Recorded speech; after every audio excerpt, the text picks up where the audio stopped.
Hey guys, what's up? I'm doing today's video to introduce you to the Meross MSS710 device, which is pretty awesome. So yeah, I decided to make a small video to introduce you to it, how to use it. I ordered the pack with two devices for €32, which is a pretty good price, I believe, for this product. It works like a charm, it's really awesome. Let's have a look how it works and how to install it. So one of the two devices in the box is here. You see it's the L and N for out and for in on both sides. It's pretty easy to remove the cover on both sides so that you can access to the connectors that you see on both sides, that you can open with a standard screwdriver, and connect your L for the line and the N for the neutral cable on both sides. So pretty easy. You see the button here, which is to manually turn off, turn on later on your lamp or whatever you're going to connect with it. Or to enable the Wi-Fi connection if you want the first time to find it with your smartphone to add it to your home, to your setup of your smart home devices. All right, so what are you going to do? What you're going to use it for is the question. So I think the best solution is to control, obviously, a lamp for it. So if you don't want to use one of those bulky smart switches for your power switch, and you don't have the space, or you just want to use it, or maybe you don't even have a power switch, like in my case. In my case, I want to connect the bathroom lamps and control them via my smartphone. And the bathroom lamp obviously comes directly from the wall with this kind of little bit weird adapter. So I cannot use a standard power socket. So what I've basically done, I cut the cable, and now I have two ends of the previous cable, which we're going to use to connect to this device and have this device, a Meross MSS710, in the middle afterwards. So as you can see, you have the blue and the brown cable of the existing power wire that is controlling my bathroom lights. So this is obviously the in part. Here it connects to the wall where it gets the power from. So that means the end of this wire has to be connected with the left side, L and N for the in. So basically we were going to connect it here. Then later on, we need to go to my bathroom, where you would see the other side of the cables that I have cut before, that is still connected to the actual bulbs. And then pretty much we do the same, L and N for the out, and connect it here as well. So you see here these luster terminals, connectors that I have prepared. Why do you see those? So it may be applicable for you as well. If not, you may skip this part, but let me show you why I have prepared it. As you can see, my power cable has a lot of very small, fine, thin cables. So in fact, you need to pull them softly together. But the challenge is that these connectors at the Meross device are really tiny, so it's really challenging to get them inside. So I tried it first, it was working somehow, but it was not really stable, not really well. So I decided to create this workaround. So with other words, here you will see at this terminal, I have a much bigger entrance, so it's way more easy to connect. And that's why I'm just gonna do this bridge, which is not necessary if you don't have this tiny little cables in your home electricity, in your home cable, or if you're just more talented to do it than me. So up to you. So that means all in all, we connect now here this cable, which goes way more easy inside. We use standard screwdriver for lamps to connect. Keep in mind, blue for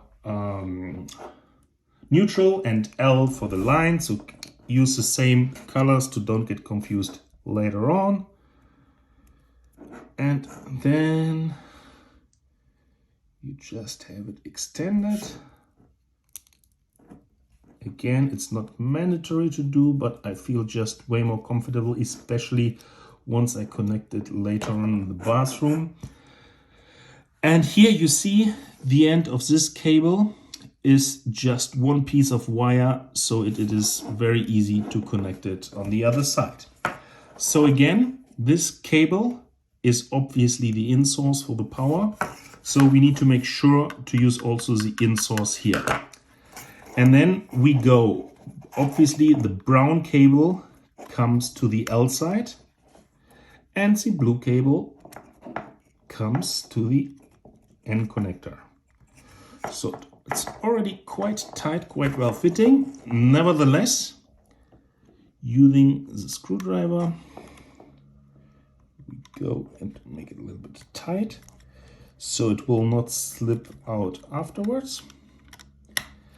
And then you have almost half of the job done. You can then close it with the two covers I showed to you before, so it's a little bit more secure. So it's closed. Now we come to the screws that I mentioned before that have been delivered with the device. You can put them and then tighten the screws and have it closed properly. Oh, okay. I will not make it now to the end to keep the video not too long. Anyway, I guess the principle is clear. So that means halfway we are done. The inside of the power is connected. Means we have still to do the same job from the other side. Okay, so we go with the brown wire here.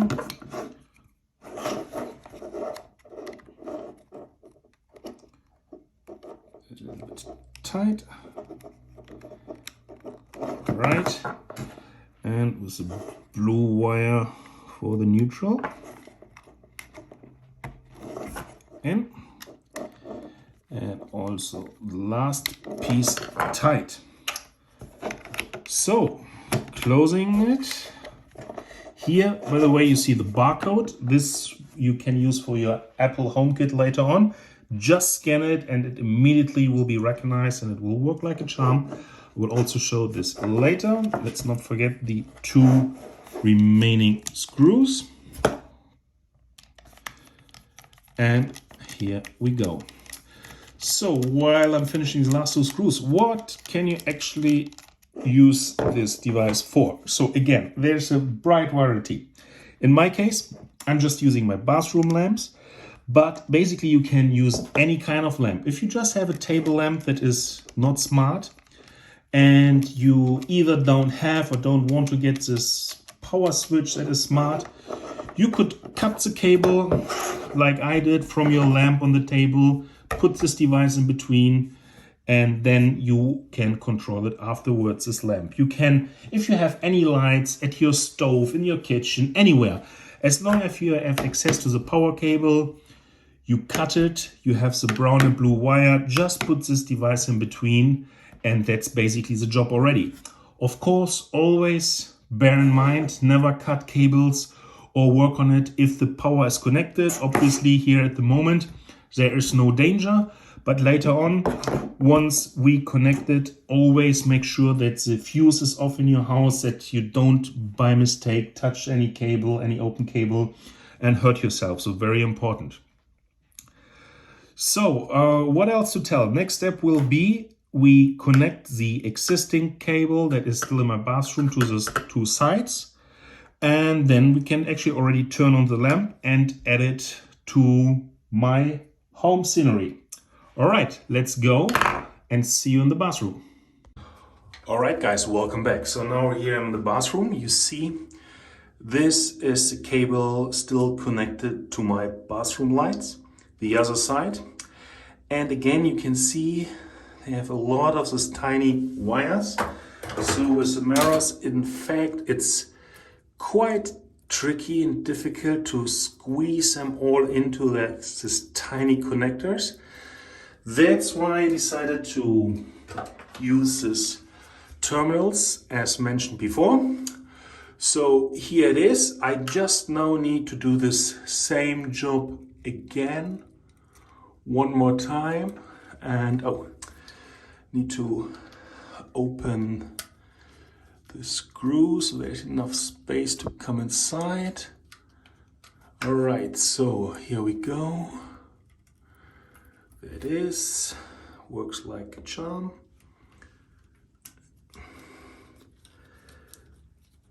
First side connected, and you see, even with this bigger openings of the terminals, it's still a little bit tricky, but not a big deal. So going for this side as well. And here we go.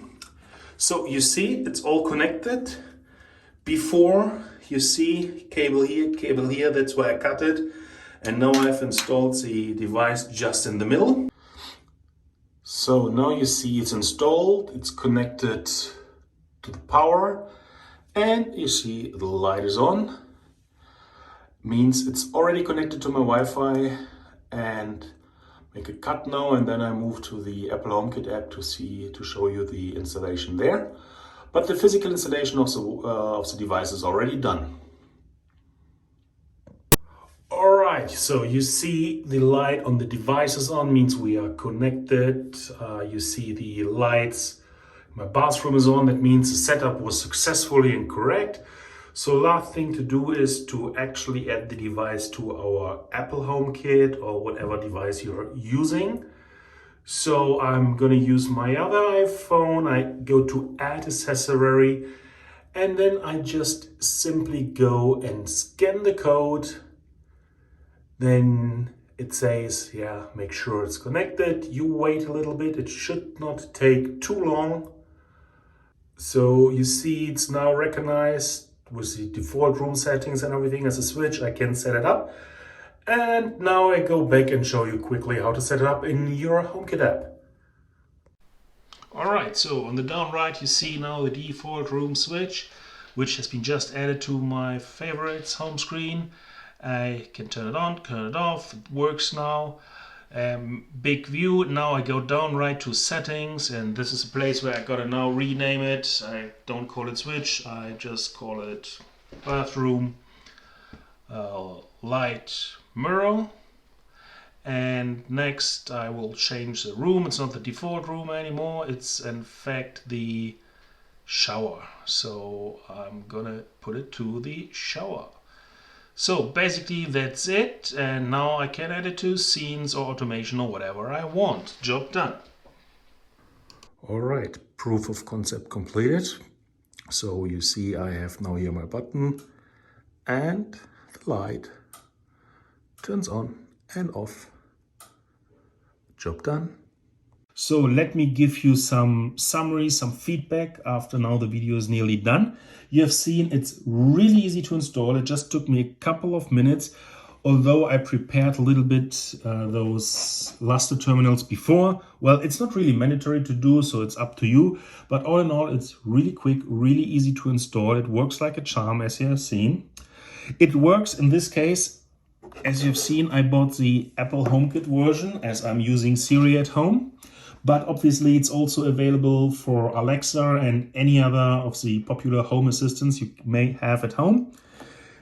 Check out the website. You have different versions that may or may not work with the Apple HomeKit. Just make sure you order the right one. And then you have a really fantastic device that works easily, works really straightforward, and I can really recommend it. And yeah, that's it. Thanks a lot for watching. And if you have any questions or comments or think you found any other way to install it more smarter, more quicker, let me know in the comments. Thanks a lot, guys, and see you in the next video.